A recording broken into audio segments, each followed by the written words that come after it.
Thank you so much for listening to this episode of Earrings Off. We want to invite you to subscribe, rate, and leave us a review. You can find us on Facebook at Earrings Off Podcast and on Instagram at The Earrings Off Podcast. Welcome to Earrings Off. I'm Lou. And I'm Teresa. Let's get started.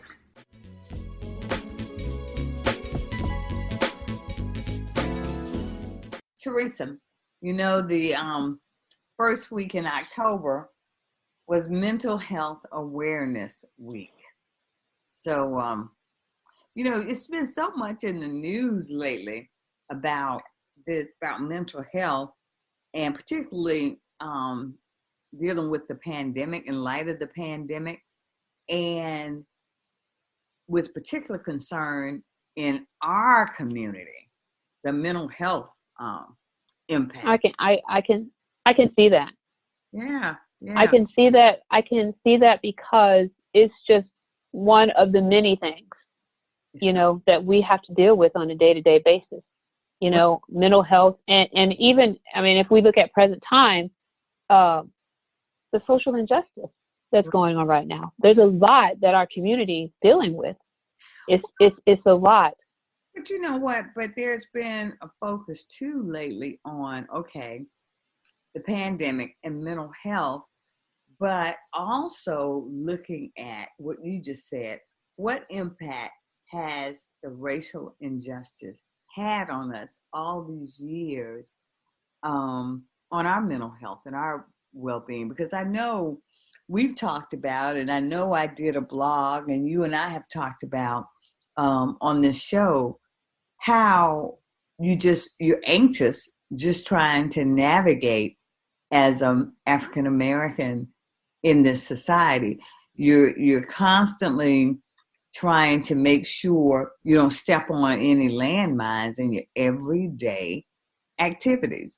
And so now, there are actually studies being done to look at, what impact does racism have on our mental health? I don't know what the study's going to show, but I can absolutely say there is an impact, a significant impact, and not only on adults, but what is that doing to our children? Oh, it's a very real impact on them as well. How can it not be? Yeah, something popped on my feed with this little 5-year-old. His house was being robbed, and he was in there did you see that? Trying to fight the robbers. And I'm thinking, you're 5 years old. And so we are subjected to more violence, more trauma. More trauma. The numbers bear out that, of course, we have 40% of the homeless population, 50%, even though we're the minorities in this country, 50% of the prison population, and 45% of our children are in the foster care system. So right. When you look at all of that, of course, there is going to be an impact on our mental health and emotional well-being. How could it not? How could it not? And the unfortunate part is that with those numbers, as staggering as they are, we tend not to talk about these things with professionals. We tend, in a higher percentage, to not get that help and support that we need, right, to help navigate these situations. Well, yeah, and you're right, because there's such a stigma attached to that.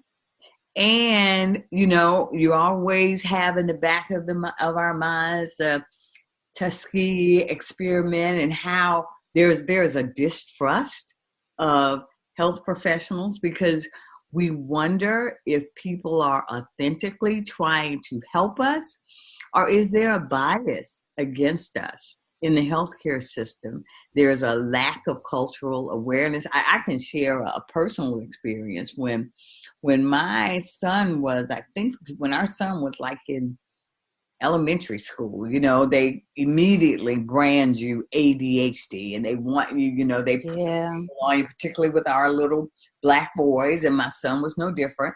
And so we set up an appointment to go talk to the counselor, my husband and I. And now she, very easygoing kind of guy. But we went to the counselor, and we were sitting there talking to the counselor, and what she said to us, she said something along the lines of, well, you have him in this school system, and that school system, the parents are pretty educated, and that, so you have him. And Teresa, I tell you no lie, this is a true story. Nasheed and I were sitting on the sofa. He got up, he looked at me, and the next thing I knew, he was in the parking lot. I mean, he left. I don't blame him. And so I got up, made my apologies. I didn't know what was going on. And I went out, and like, what's, he was like, how dare she say that? How dare she come up with something like that? She doesn't know us, made an assessment about us, doesn't know our educational background, doesn't know our income level, does not know anything about us, but automatically she made an assumption that our child was at a disadvantage in the educational system because of us, and our environment. And he didn't apologize. He talked about it for years. Like, I don't want to hear anything else she has to say. We're not going there. And not only that, they're not labeling him. So then we went into, okay, we went into offense mode, because we saw that there was already a bias against him and against us. And that was our experience with that. So that's where that distance from, That situation is 100% between the two of us. When I say that, we had the exact same experience with my child. Really? Right. So in high school, there was a situation where, we had teacher-parent conference, mm-hmm. and the woman said, "Just love them. Just love them." she's a very expressive writer, mm-hmm. and it really surprises me coming from the city of Richmond. Because we were in a school system that pulled from all the various, we were in a school that pulled from all the various counties. Yeah. She assumed that we came from the city of Richmond, right? Right. And that because our child was intelligent and came from the city of Richmond, she couldn't believe that. She couldn't believe that. And so, I did get offended, okay? I was offended, and I corrected her. I shouldn't have corrected her, because then it got worse for my child. Because then she teased her of coming from a silver spoon, having a silver spoon in her mouth. Well, let's stop there a minute. That's what I mean by, how can we be healthy? You're constantly navigating landmines, because as a parent, it's like automatically what your response should be when you get these kind of statements and assessments. But we don't have the luxury of reacting as any typical parent would react, because there are going to be repercussions for your child. Exactly, and that's exactly what happened. She held that against her, because I'm like, in fact, I'm not sure where you're getting your information from, but Nia's did not attend a school in the city of Richmond. Not that that's a bad thing. Right. I was just trying to tell her her background, right? And so in telling her where she came from, there were repercussions, because in the classroom the very next day, though she didn't call her name, he said, there are those among us, or something to the effect that are born with silver spoons in their mouth. And we're so far from that.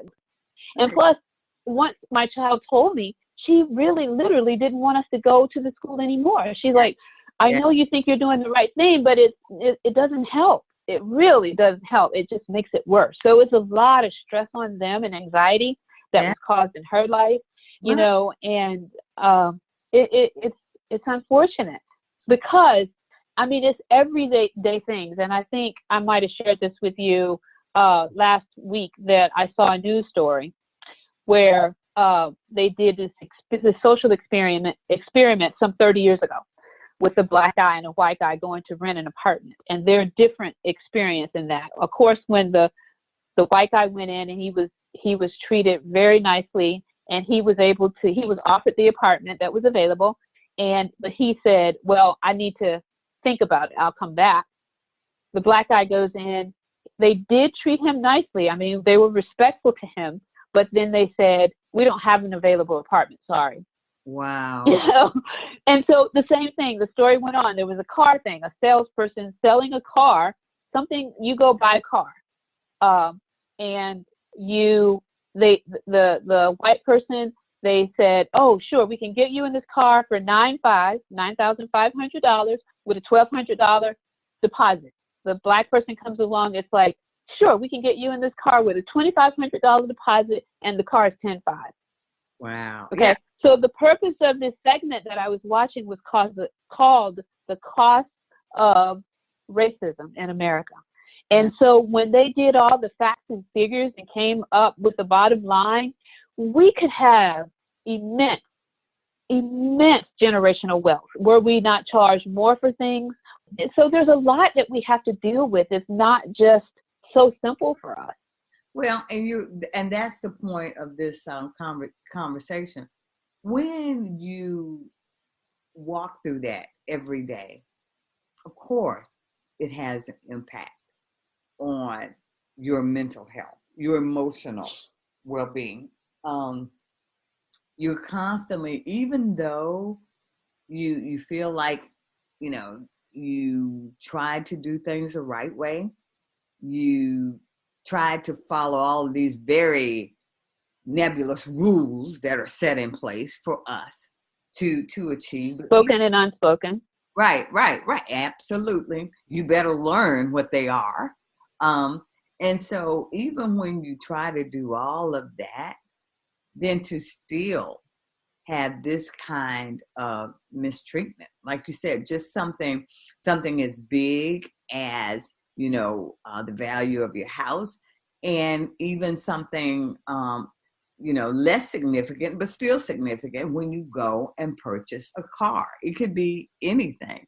And that's why when you know, sometimes when you go to black store or a black restaurant, I at least for me, when I went to Africa years ago, never been to Africa, I tell you no lie, when the plane was touching down, I felt peace. I felt at home. I felt welcomed. And that's the way I feel when I typically go in black establishments. I feel like, okay, I might get a fair deal here. I'm going to be treated with respect. I'm going to be welcomed.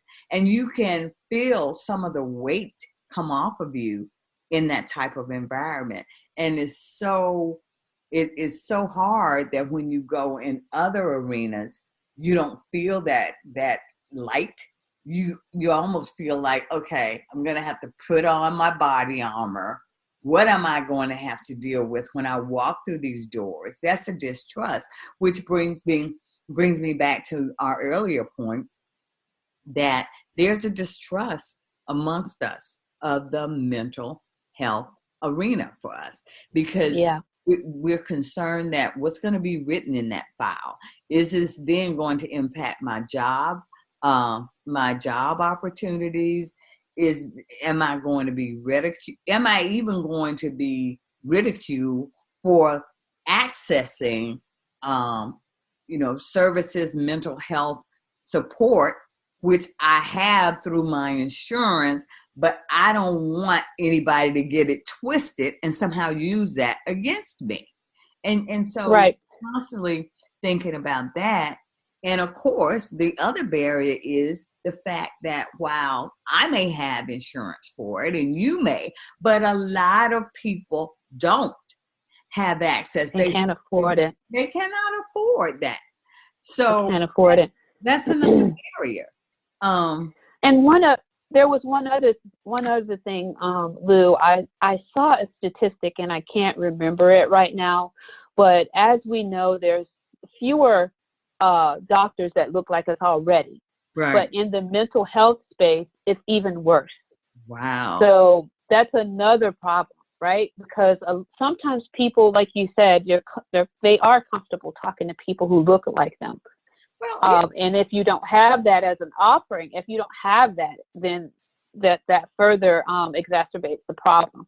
Well, somebody that's going to understand our culture, somebody that's going to look at the whole picture, look at who you are, somebody who maybe when I explain what happened to me and to happen to us in the counselor's office doesn't just dismiss that away like, no, that's probably not what she meant.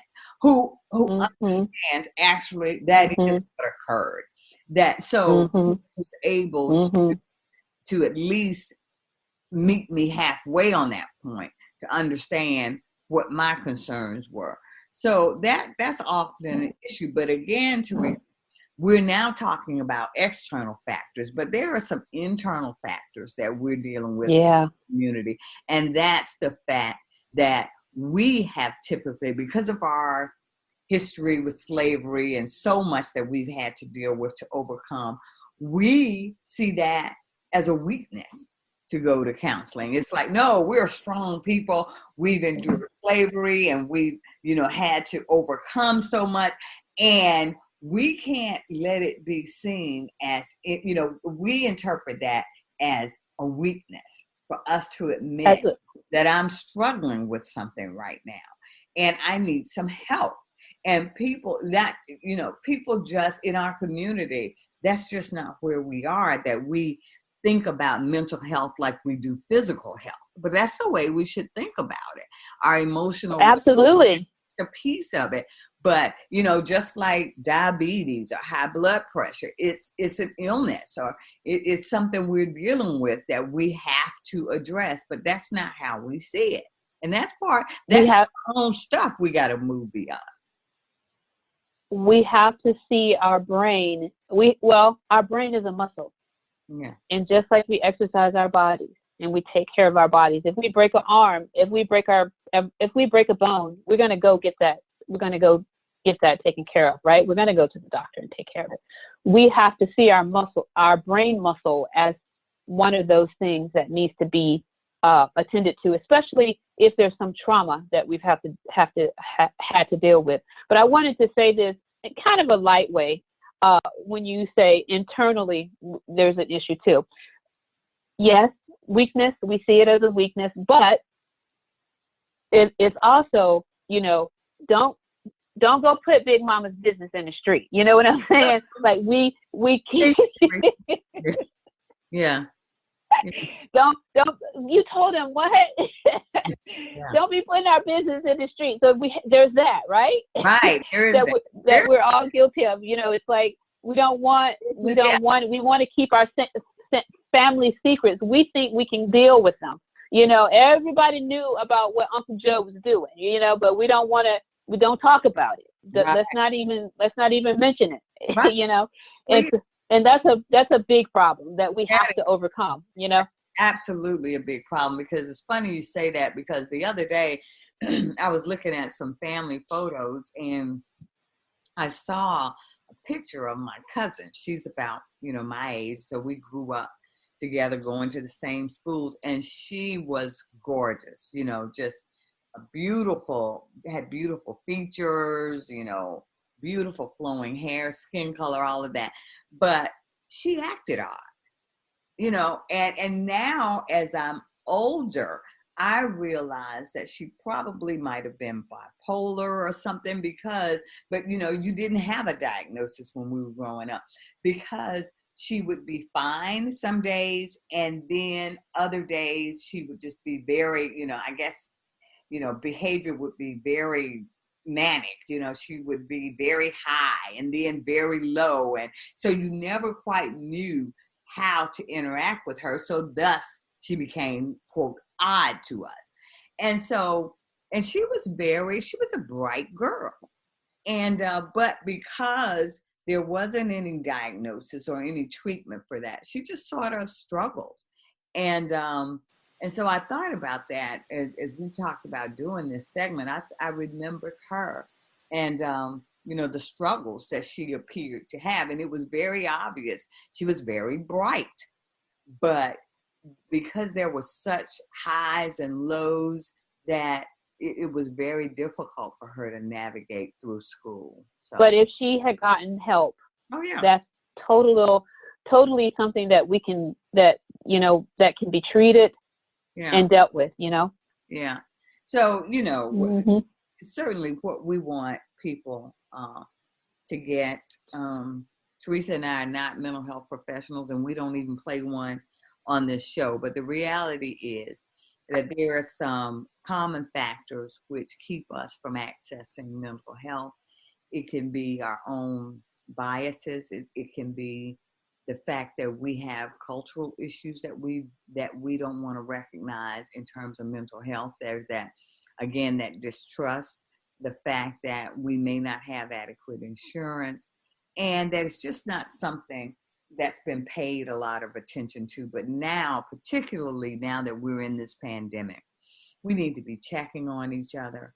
We need to be supporting each other. And there are many, many services out there for people to access. So that's really what we want to do, is to just try and take some of the stigma away, to make sure that while we know we've been victimized by others, that we don't victimize ourselves and each other when we know that there are issues that need to be addressed, and that there are that's right to address them. Kudos to all the mental health professionals in our community who are doing the job to try to provide services and to meet us where we are culturally.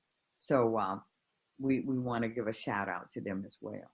If you are a mental health professional and you're listening right now in our community, if you would want to come on and talk to us about this further, please don't hesitate to contact us at earringsoff@gmail.com. Absolutely, because, here at Earrings Off, when we know better, we do better. Take good care.